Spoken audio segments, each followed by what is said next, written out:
Hello students, this present poem, A Tiger in the Zoo, has been taken from class 10th, main course book, The First Flight. It is your poem number 3, written by Leslie Norris. Now before proceeding with the poem, let's talk about its title. What do you know by the title, A Tiger in the Zoo? It is clear that the poet is talking about a tiger who lives in a cage in a zoo. A jungle tiger, he is making comparison a jungle tiger with a zoo tiger. A zoo tiger who lives in a cage is locked behind the bars. He is confined in that narrow space. He can take a few steps to the length of his cage. He is suppressed there. He is deprived of his freedom. That is why he has suppressed his natural behavior. Though he is angry, but he does not show it. He does not roar anymore. He does not cry even. Now on the contrast, the tiger who lives in a jungle, in his natural habitat, where his true personality is revealed, he possesses his ferociousness, his anger, and that very comparison has been made very beautifully by the writer Leslie Norris throughout the poem. So let's begin with this poem. This is your first stanza of the poem, A Tiger in the Zoo. He stalks in his vivid stripes the few steps of his cage, on pets of velvet quiet in his quiet rage. Stalks move silently, walk stealthily, vivid, very bright, colorful, stripes a pattern of line. Now as the first line, you can see the poet has used personal pronoun he. So the poet has used personification because he is, the tiger actually has been personified. So throughout the poem you would see that the poet has used this personal pronoun for the tiger. Now the second thing, let's talk about the rhyme scheme. As you can see, the first line ends with the stripes, then second cage, then quiet, then raise. So if we give A, then B, then C, you can see cage rhymes with rage, so it can be given B. So this is your rhyme scheme for this stanza, A, B, C, B. Now let's talk about the first line. He stalks in his vivid stripes. He moves silently. He walks, he approaches very stealthily in his cage, carrying his stripes. Now here his majestic look has been described. Those orange, you can see that the base of the skin is orange and the lines take black color. So these stripes are very distinct, very clear, as they stand to the contrast of the orange skin of the tiger. So it looks very majestic and vivid, very brightful also. Now the second line talks about the steps, his helplessness, because he is confined in that narrow space. So that narrow space allows him to take only a few steps. So that little space provide him, so he is not able to take more than few steps. On pets of velvet quiet in his quiet rage. As you can see, the quiet word has been repeated twice time. Now here velvet stands for a kind of cloth. As you can see in that picture, this cloth has very lustrous fiber, that very shiny texture, as well as that cloth is very soft also. So that velvet has been compared with the tiger pads, with the tiger paws. Those are very paddy means very cushy either, because those, as you can see, that the underside of the tiger's paws, they are very cushy like the velvet. So when the tiger moves, it does not create any sound, so it does not disturb the silence which is pervaded in that cage. It's the same in the next line, as you can see, in his quiet rage. Now rage means anger. The tiger is angry, very much angry, because his freedom has been taken away. Now he is forced to live in that caged area. Of course he is very angry, but he knows it very well that he cannot exercise his strength there, he cannot terrorize them, so he remains silent. He chooses to remain silent. Instead of showing his anger, he does not show his anger, but he remains silent. Now in line number 3, as you can see, metaphor has been used. What is metaphor?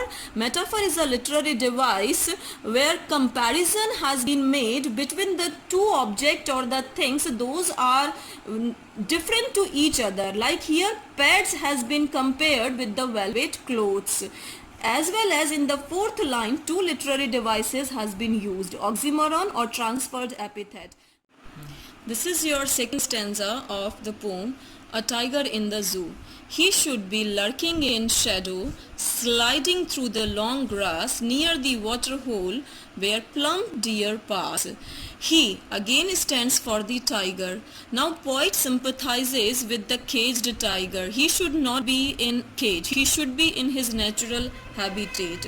So the poet imagines while in forest he moves around in the shadow of the thick dense trees, hiding, lurking, hiding behind those thick bushes or the long grass near a water hole, because he is waiting for his prey.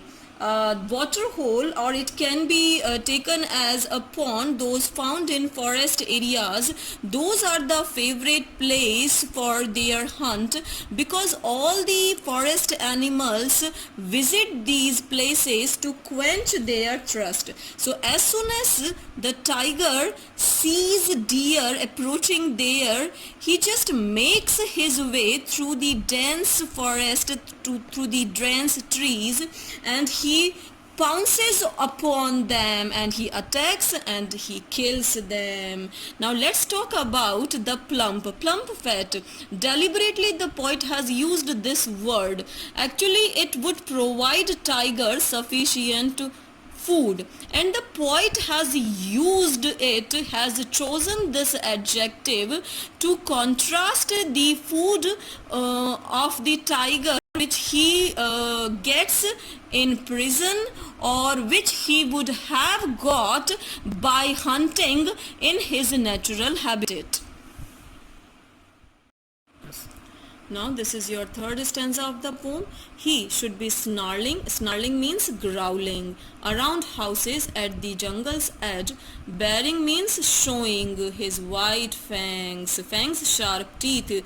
You can see as in this picture, those are the sharp carnivore's teeth actually that has been used in hunting. So baring his white fangs, his claws terrorizing the village. Now in this stanza the poet talks about the natural life, his aggressiveness, his aggressive behavior of the tiger who lives in the jungle. Now the word should be actually represent the expected activities and the behavior of the tiger in a forest from which he has been deprived while he is put behind the bars.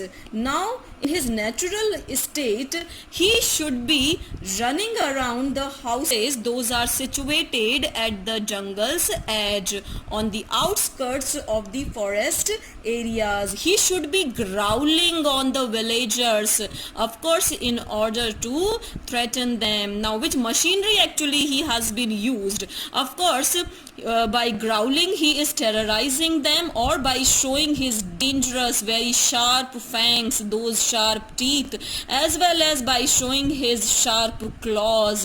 He is terrorizing the villagers. That is the aggressiveness he actually, that is his natural self, his natural behavior. He used to threaten all the villagers in his intimidating voice by showing his sharp teeth as well as his sharp claws. This is your fourth stanza of the poem A Tiger in the Zoo. But he is locked in a concrete cell, his strength behind bars, stalking the length of his cage, ignoring visitors. Now, as you can see, the poet has started this stanza using but. But signifies that the creature, means the tiger, who has capability of frightening people, finds himself helpless behind the bars of the cage in the zoo. Here the poet stops imagining the tiger's alternative life and returns to its real one in a zoo. He is locked in a concrete cell. Yes, he is enslaved, he is caged, he is put behind the bars, and that cell is made up of cement. It is a concrete cell. His strength behind the bars, he himself though locked, but here the poet put emphasis, he himself though physically is caged, but his strength also is behind the bars, meaning by there, in a cage the poet is not able to exercise his strength.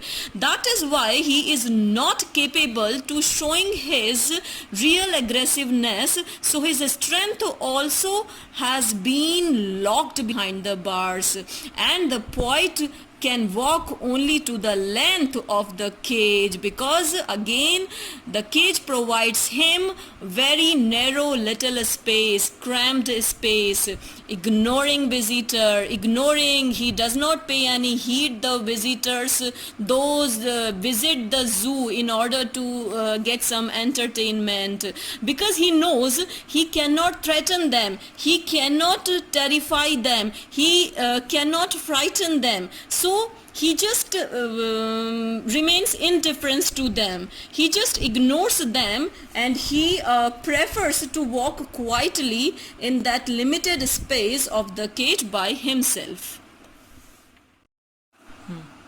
This is your fifth and last stanza of the poem A Tiger in the Zoo. He hears the last voice at night, the patrolling cars, and stares with his brilliant eyes at the brilliant stars. The tiger who is locked in a cage, this tiger we are talking about. Now the poet talks that he remains disturbed during night also, though during daytime he remains disturbed by the visitors, but even at night he does not find relax any silence actually, because he keeps on disturbing by the sound made by the patrolling cars. This is the last voice which he hears. It may be the zookeepers, those keep an eye, or maybe the police. They keep on patrolling in order to make sure that everything is in order. So, and stairs, now look at that, the poet has used, instead of sound, voice.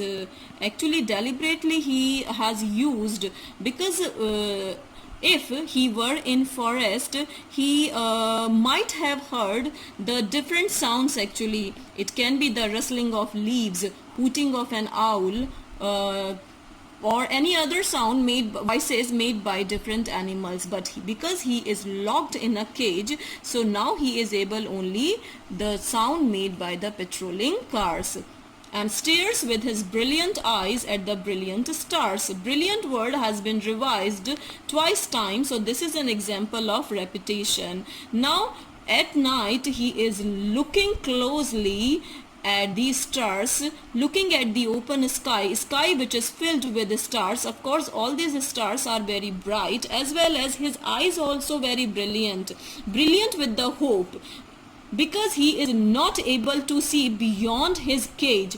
But at night when he looks at the open sky, then he yearns for his freedom. He wants to be free from that caged. And here of course the patrolling car symbolizes the civilized world, which stands in sharp contrast to the medley of sound in a forest.